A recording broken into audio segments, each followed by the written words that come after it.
नमस्कार दोस्तों, स्वागत है आप सभी का ज्ञान पूरब एक ज्योति ज्ञान की चैनल में। दोस्तों, किसी ने सच ही कहा है कि जब कभी भी आपके जीवन में कोई विकट परिस्थिति आए या कि ऐसा लगे कि अब कुछ नहीं होने वाला, तो अपने आप को धैर्य के साथ शांति से उस समस्या का समाधान करने में लगा देना चाहिए। इससे आपको उस समस्या से लड़ने के लिए कोई ना कोई उचित मार्ग अवश्य ही दिख जाएगा। दोस्तों, जो कहानी हम आज आपको सुनाने वाले हैं उसमें आपको कुछ ऐसी ही सीख मिलेगी। तो दोस्तों, अंत तक इस कहानी में अवश्य ही बने रहिएगा। दोस्तों, बात बहुत पुरानी है। एक बार एक राजा की सेवा से प्रसन्न होकर एक साधु ने उसे एक ताबीज दिया और साथ ही कहा कि राजन, इसे अपने गले में डाल लो और जिंदगी में कभी ऐसी परिस्थिति आए कि जब तुम्हें लगे कि बस अब तो सब खत्म होने वाला है, परेशानी की भंवर में अपने आप को फंसा पाओ और जब कोई प्रकाश की किरण नजर न आ रही हो, हर तरफ केवल निराशा और हताशा हो, तब तुम इस ताबीज को खोल लेना। इसमें रखे कागज को पढ़ना, लेकिन उससे पहले कभी भी इस ताबीज को मत खोलना। राजा ने साधु की बात मान ली और उस ताबीज को अपने गले में पहन लिया। काफी समय बीत चुका था। एक बार राजा अपने सैनिकों के साथ शिकार करने के लिए घने जंगल में गया। एक शेर का पीछा करते करते राजा अपने सैनिकों से अलग हो गया और दुश्मन राजा की सीमा में प्रवेश कर गया। घना जंगल और शाम का समय। तभी कुछ दुश्मन सैनिकों के घोड़े की टापों की आवाज सुनकर राजा ने अपने घोड़े को आगे बढ़ा दिया।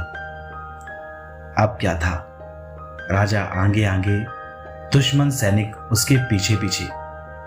बहुत दूर तक भागने के बाद भी राजा उन सैनिकों से अपना पीछा नहीं छुड़ा पा रहा था। राजा भूख प्यास से बेहाल हो चुका था। तभी घने पेड़ों के बीच में राजा को एक गुफा दिखाई दी। उसने तुरंत स्वयं और अपने घोड़े को उस गुफा की ओर मोड़ दिया और उसके अंदर जाकर छुपकर बैठ गया। अब राजा सांस रोककर बैठा हुआ था। दुश्मन के घोड़ों के पैरों की आवाज धीरे धीरे पास आने लगी। दुश्मनों से घिरे हुए अकेले राजा को अपना अंत नजर आने लगा था। उसे लगा कि बस कुछ ही क्षणों में दुश्मन उसे पकड़कर मौत के घाट उतार देंगे। राजा अपनी जिंदगी से निराश हो ही गया था कि अचानक उसका हाथ अपने गले में पड़े ताबीज पर गया और उसे साधु की वही बात याद आई। उसने तुरंत ताबीज को खोला। उसके अंदर खोलकर उसने देखा और उसने जो पढ़ा, उसने उसकी आत्मा को अंदर से झकझोर कर रख दिया। साधु के द्वारा दिए हुए ताबीज के अंदर जो कागज रखा हुआ था, उसमें लिखा हुआ था, यह भी कट जाएगा। राजा को अचानक ही जैसे घोर अंधकार में एक ज्योति की किरण दिखाई दी। डूबते को जैसे किसी तिनके का सहारा मिल गया हो। उसे अचानक अपनी आत्मा में एक ना बताई जा सकने वाली शांति का अनुभव हुआ। उसे लगा कि सचमुच वह भयावह समय भी कट जाएगा। फिर मैं क्यों चिंतित हूं? अपने प्रभु और अपने आप पर विश्वास रखकर उसने स्वयं से कहा, हां, यह भी कट जाएगा। और दोस्तों, हुआ भी कुछ ऐसा ही। दुश्मन के घोड़ों के पैरों की आवाज पास आते आते दूर जाने लगी थी। कुछ समय बाद वहां शांति छा गई। राजा रात में गुफा से निकला और किसी तरह अपने राज्य में वापस आ गया। दोस्तों, यह सिर्फ किसी राजा की कहानी नहीं है, यह हम सब की कहानी है। हम सभी परिस्थिति, काम, तनाव के दबाव में इतने जकड़ जाते हैं कि हमें कुछ सोचता ही नहीं है। हमारा डर हम पर हावी होने लगता है। कोई रास्ता, कोई समाधान दूर दूर तक नजर नहीं आता। ऐसा लगने लगता है कि बस अब सब कुछ समाप्त हो जाएगा, अब यह जीवन किसी काम का नहीं रहा, इससे तो मौत बेहतर है। काश यह समय यहीं थम जाए और मुझे कुछ आगे देखने को ना मिले, है ना दोस्तों। लेकिन दोस्तों जब ऐसा हो तो आप सभी 2 मिनट शांत रखिए, थोड़ी गहरी सांस लीजिए, अपने आराध्य को याद कीजिए और स्वयं से जोर जोर से कहिए, यह भी कट जाएगा। इसके बाद आप देखिएगा एकदम से जादू सा महसूस होगा और आप उस परिस्थिति से उभरने की शक्ति अपने अंदर महसूस करने लगेंगे।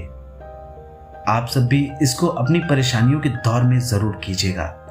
जब कभी भी आपका मन उदास हो और निराशा आपके चारों तरफ बैठी हो, तो बस आपको कुछ नहीं करना, अपने आप को शांत रखिए और इस बात का चिंतन कीजिए कि समस्या का समाधान किस प्रकार निकाला जाए।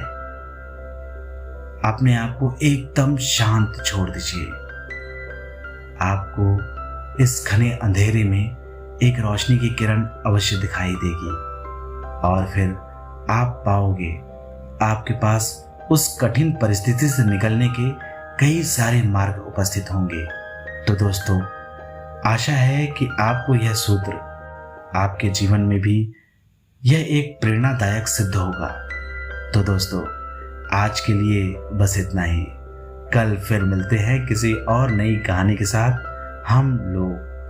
और दोस्तों अगर आपको ऐसी ही कहानियां पसंद हैं तो हमारे चैनल में आपको ऐसी ही कहानियां मिल जाएंगी जिन्हें आप कभी भी सुन सकते हैं।